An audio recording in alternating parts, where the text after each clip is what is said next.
Hi there, it's Amy from Cakes with Faces. Now, in this series, I've been showing you places from my never-ending Japan travel wish list. So far, we've had historic Kanazawa, an alternative to Kyoto. We've had the Izu Peninsula near Tokyo with amazing views of Mount Fuji, and we've had beautiful Kochi Prefecture, as well as several others. They're all in a playlist on my channel.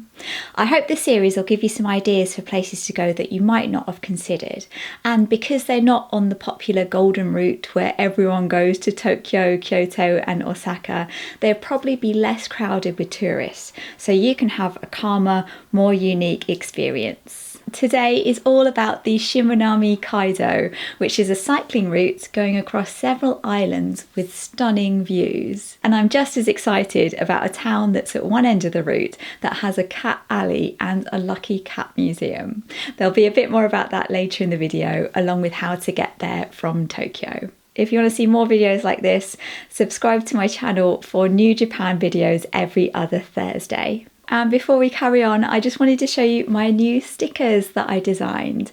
They're shaped like postage stamps of different destinations all around Japan, so you can use them in your trip planning notes or in a scrapbook to keep all your bits and pieces safe. You can get them from cakeswithfaces.co.uk with worldwide shipping, along with all my other designs. Everything you order supports my channel and helps me carry on making videos and doing what I do. So thank you. Now on with the video. The Shimanami Kaido is a cycling route between Honshu, the main island of Japan, and Shikoku, which is the main island least visited by tourists.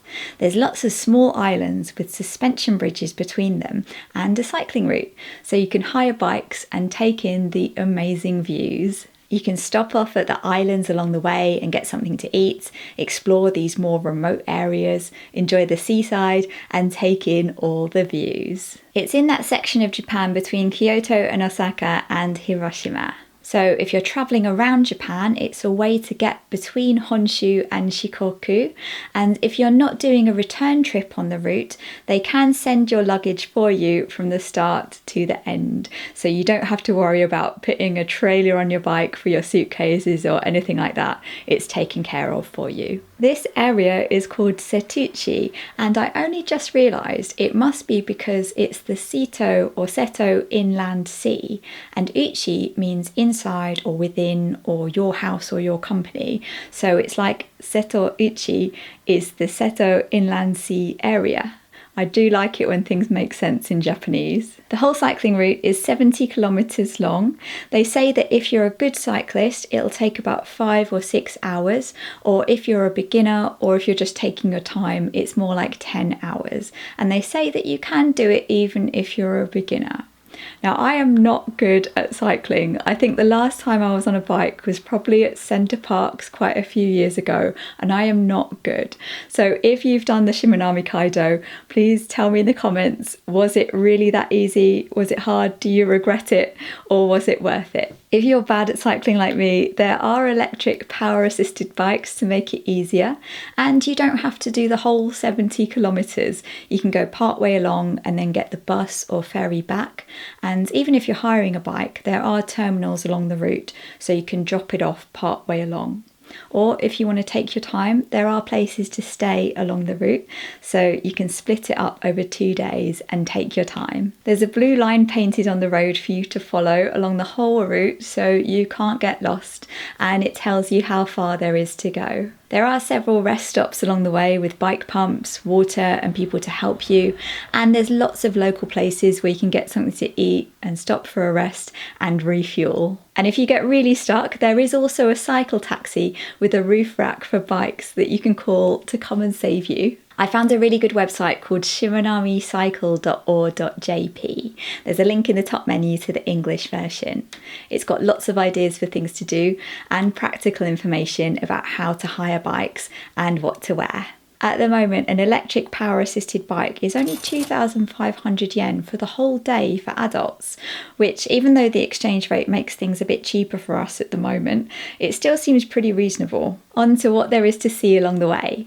As you'd expect, there's lots of seaside. It's not all beaches, but there are some. There's local bakeries, cafes and restaurants to stop off at, and small temples and shrines. Because a lot of the islands tend to be mountain shaped, there's also small mountains that you can go up to observation points, which might be better if you're splitting the trip over 2 days or not doing the whole route. I don't know if you'd want to be doing 70 kilometres and cycling up mountains. That might be a bit much. There's a craft beer brewery on the largest island, although cycling and drinking alcohol is illegal in Japan. Ikuchi-jima Island is known as Lemon Island because it has a lot of lemon farms and you can find delicious lemon cakes there. Mukaishima has a retro soda factory, a handmade chocolate factory and a pancake cafe, which all sounds pretty good. There's also a shrine with a torii gate on the beach. In Setoda, there's this temple called Kosanji, which is amazingly ornate. It reminds me of the temples in Nikko for how intricate it is. Most temples aren't this elaborate. It was built in the 1930s by a rich man in honour of his mother. And the buildings were actually modelled after the temples in Nikko and beautiful Byodo-in near Kyoto. There's also this huge statue, and apparently a highlight of the temple is a long cave with images that illustrate the tortures of Buddhist hell. Sounds intriguing. In any case, it definitely sounds like an interesting place to visit. Rather than big main attractions to see in particular, I think the Shimanami Kaido is more about exploring, just coming across small local places, stopping off for snacks and enjoying the scenery. Of course, you don't have to do the whole route to enjoy the islands. You can visit several of them by ferry. Mukaishima, that's the one with the retro soda factory and the chocolate factory, is the closest one to Onomichi, which is the start of the route on the mainland. You can get to that one by ferry in only 4 minutes. The ticket's only 100 yen, and if you want to take your bike with you, it's 10 yen extra, which is 6 whole pence. The Umeshima Kaido is a shorter route going around just 3 of the islands. You can get there by ferry from the Shikoku side. It's definitely off the beaten track. You go through quiet villages with not many cars. It's a rural place with citrus orchards. Of course, I don't see why you couldn't just make up your own route from any of the ferry terminals to see whichever of the islands you want to visit and cycle as far as you want to, or as far as you can. Now, as well as the islands, I am just as excited about visiting Onomichi, which is the start or the end of the route, depending where you start, on the Honshu side. It looks like a lovely town. I love these places with little winding alleyways that are just so picturesque. They're lovely to stroll around and just take pictures. Onomichi is, of course, on the coast and it's built on a slope, so it's got great views of the sea and the islands. The main attraction is the Temple Walk, which is a 2.5 kilometre walk up the hillside with 25 temples along the way and views of the sea. And at one of the temples, Senkoji, they've got ima boards with ririkuma on. Ima are the wooden boards that you write your wishes on. I don't know why these ones are shaped like ririkuma, but they're very cute. And on their website, there's a free downloadable colouring in sheet of this illustration of the temple. If you don't want to walk up the hill, there's also a ropeway in Onomichi, and best of all, there's a place called Cat Alley. If you're lucky, you'll see real cats there, and there's also lots of cat decorations in the street and theming in the shops. There's a small museum with a collection of Maneki Neko lucky cats. It looks really cute. The local speciality is Onomichi pudding, which comes in a little bottle with a cat logo on it. It also comes with one of those little plastic soy sauce bottles that you usually get with sushi, and this one's filled with lemon syrup. Other local specialities are pork ramen and okonomiyaki. Next, how to get there. Now, it might sound quite remote, but Onomichi is actually very close to the main Shinkansen line from Tokyo. It's best to get off at Fukuyama, which is about an hour from Osaka. From Tokyo, it's about 4.5 hours, which is kind of long, so you might want to break it up with a couple of days in Osaka or Kobe and then move on to the Shimanami Kaido.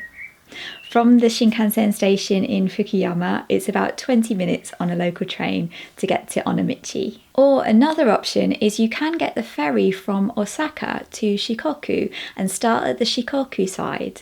It's called the Orange Ferry and it only started running in 2018, so it's quite new. It looks quite fancy, like a mini cruise ship. It runs once a day each way. Both of them start at 10 p.m. and arrive at 6 a.m. in the morning, so it's an overnight trip, which means you wouldn't need a hotel that night. I would be kind of worried about having a bad night's sleep and then feeling awful before a day of cycling, but it does look quite comfortable. It's not like some of these overnight ships you see where you just get an area on the floor to sleep. It's about 12,000 yen for a double room, which I think is per person, which means it's not exactly a cheap option, especially if you've got a JR pass, which would mean that the bullet train trip is included, but it's an option. The ferry drops you off at the port in Shikoku, and from there it's about 15 minutes on a local train to Imabari and the start of the route. They say it's slightly easier to start on the Shikoku side because of the direction the wind usually blows. You've got the wind behind you rather than cycling against it. But more people tend to start from the other side, the Honshu side, because they're coming from the main bullet train route. So I hope that gives you an idea of what the Shimanami Kaido is like and gives you some more inspiration for places to go and things to do in Japan. I hope I can make it there one day, and if I do, I'll definitely be sure to film everything and take you along with me. So bye for now, and I'll see you not next week, but the week after on Thursday.